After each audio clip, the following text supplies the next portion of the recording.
তো hello everyone, আমরা তো সবাই কবিগুরু রবীন্দ্রনাথ ঠাকুরকে চিনি জানি। তার কবিতা ছোট থেকে বড় আজ সবার প্রিয়। তিনি যেন তার প্রাণ কবিতায় বলেছিলেন তিনি অমর আল্লাহ রচনা করবেন এই পৃথিবীর মধ্যে। তাই তিনি আজ যেন অমর হয়ে আছেন আমাদের পৃথিবীর মধ্যে যুগ যুগ ধরে এবং থাকবেন। তো আমরা কি রবীন্দ্রনাথ ঠাকুরের জীবনী সম্পর্কে সম্পূর্ণ কিছু জানি? না, আমরা ম্যাক্সিমাম মানুষই রবীন্দ্রনাথ ঠাকুরের জীবনী সম্পূর্ণ জানি না। তো এতে কি হয়, বিভিন্ন চাকরির পরীক্ষায় বা স্কুলে কলেজে স্যার ধরলে আপনারা বলতে পারেন না। তো আজকে আমি এই ভিডিওতে আপনাদের রবীন্দ্রনাথ ঠাকুরের পুরো জীবনী A to Z আপনাদের মাঝে আমি আলোচনা করব। তাই ভিডিওটি কতটা ইম্পর্টেন্ট নিশ্চয়ই আপনারা বুঝতেই পারছেন, তাই স্কিপ না করে ভিডিওটি শেষ পর্যন্ত দেখুন। তো ভিডিওটি শুরু করার আগে আইডিয়াল অফ মিথুন ইউটিউব চ্যানেলে আপনাদের স্বাগতম। আর পুরো ভিডিও জুড়ে থাকবো আমি রাইটার অফ মিথুন, কেড়ে নেব সবার মন। কবিতা লেখা থেকে শুরু করে প্রকাশ আর এইরকম বিভিন্ন কবিদের জীবনী যদি পেতে চান তাহলে আমার চ্যানেলটি সাবস্ক্রাইব করে রাখতে পারেন। আর যারা সাবস্ক্রাইব করেছেন তাদেরকে অসংখ্য ধন্যবাদ। তো ভিডিওটি শুরু করছি, শুরু থেকে শুরু করি। এখন আমি রবীন্দ্রনাথ ঠাকুরের ছেলেবেলা এবং ছাত্রজীবন সম্পর্কে আপনাদের মাঝে আলোচনা করব।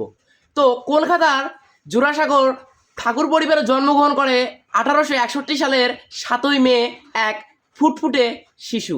তিনি আজ আর কেউ নয়, আমাদের রবীন্দ্রনাথ ঠাকুর, বিশ্বকবি বা কবিগুরু। সেদিন 1861 সালের 7ই মে যেন ছিল আমাদের বাঙালির ইতিহাসের বা গোটা বিশ্বের ইতিহাসের এক সুন্দর, নবান্ন এবং দোলনচতুর দিন।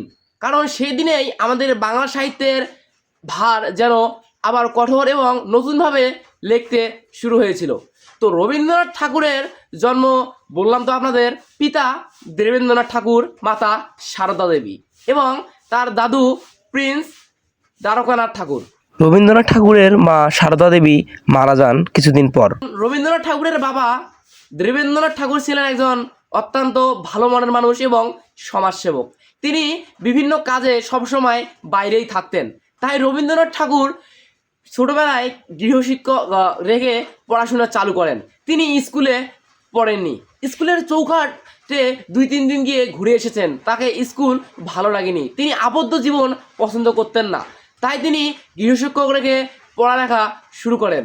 আর বেশিরভাগ সময় তিনি কেটেছেন চাকরদের হাতে বা সাথে। তো রবীন্দ্রনাথ ঠাকুর মাত্র 8 বছর বয়সে আমাদের কবিগুরু রবীন্দ্রনাথ ঠাকুর কবিতা লেখা শুরু করেন। আর 15 বছর বয়সে বনফুল কাব্য তার প্রকাশিত হয় তথা বিশ্বে বা গোটা বিশ্বে। তো আপনারা তো দেখতেই পেলেন রবীন্দ্রনাথ ঠাকুর কত ছোট থেকেই কবিতা লেখার প্রতি আকর্ষণ ছিল। তো এই আকর্ষণটা শুধু যে রবীন্দ্রনাথ ঠাকুরের একান্ত তা কিন্তু নয়, কারণ রবীন্দ্রনাথ ঠাকুরের পরিবার ছিল একজন সাহিত্যিক, সংস্কৃতি এবং সঙ্গীত পরিবার। ওই পরিবারের কেউ না কেউ সাহিত্য, সংস্কৃতি এবং সঙ্গীত নিয়ে চর্চাশালী পরিবার ছিল। তাই তিনিও কবিতা লেখায় মনোযোগী হন। তিনি আগেই বলেছিলাম পড়াশোনা করেননি।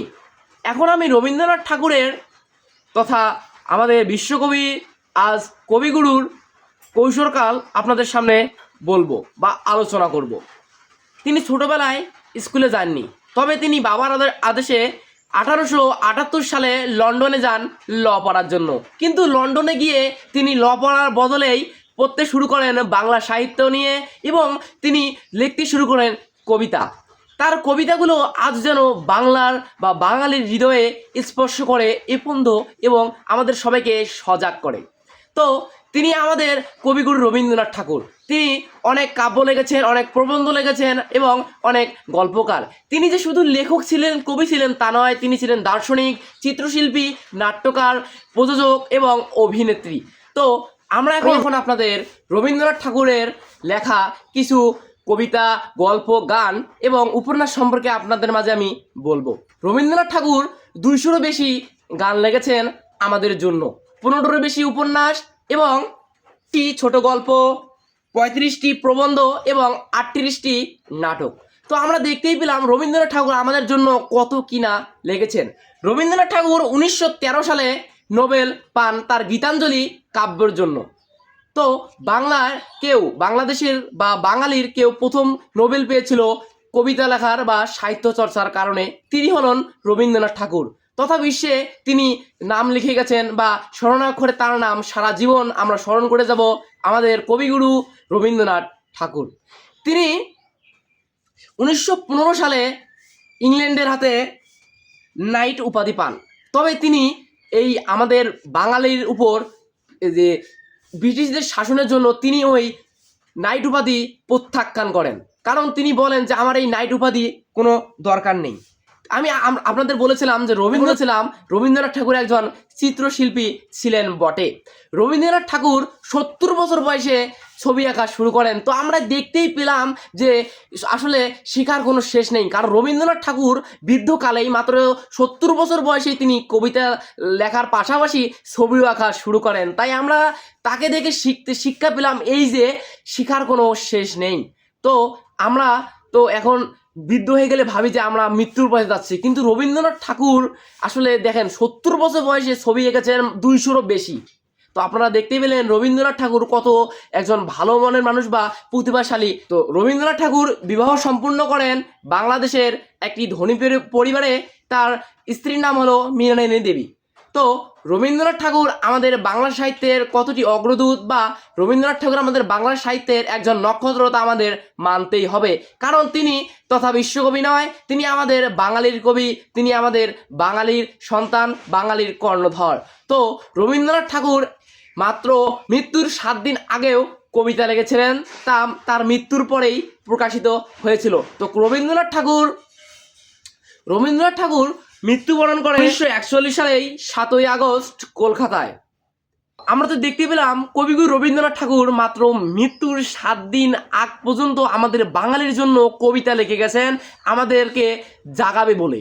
তো রবীন্দ্রনাথ ঠাকুরের অনেক কাব্য লিখেছেন, তার মধ্যে উল্লেখযোগ্য কাব্য হলো গীতাঞ্জলি, যা তাকে শ্রেষ্ঠ এবং শ্রেষ্ঠ বানিয়েছেন। তো আরও আছে গোড়া, পাড়ের তরী ইত্যাদি প্রভৃতি ছিল তার কাব্য। বাংলা ইতিহাসের জন্য আরও অনেক কাব্য রয়েছে তার লেখা, অসংখ্য কাব্য। তো এই ছিল আজকের ভিডিও। আর ভিডিওটা যদি ভাই ভালো লেগে থাকে একটি লাইক করেন, লাইক করলে কি হয় ভিডিও বানার মোটিভেশন বেড়ে যায়। এবং নেক্সট ভিডিও যদি আপনি পেতে চান ভাই কমেন্টে লিখে যান পার্ট 2। তো আজকের ভিডিও এ পর্যন্তই, দেখা হবে নেক্সট কোনো ভিডিও। তো ভিডিও শেষ করার আগে আপনাদের আরেকটি অনুরোধ, রিকোয়েস্ট, যারা আমার চ্যানেলটি এখনো সাবস্ক্রাইব করেননি তারা এখনই সাবস্ক্রাইব করেন, নতুন নতুন ভিডিও পাওয়ার জন্য বেল আইকনটা প্রেস করে রাখবেন। তো ভিডিও শেষে বরাবর যে কথাটা বলি, সবাই সুস্থ থাকবেন, ভালো থাকবেন। বাংলা সাহিত্য যেমন বাঙালির প্রাণ, তাই এই চর্চায় হই বলিয়া।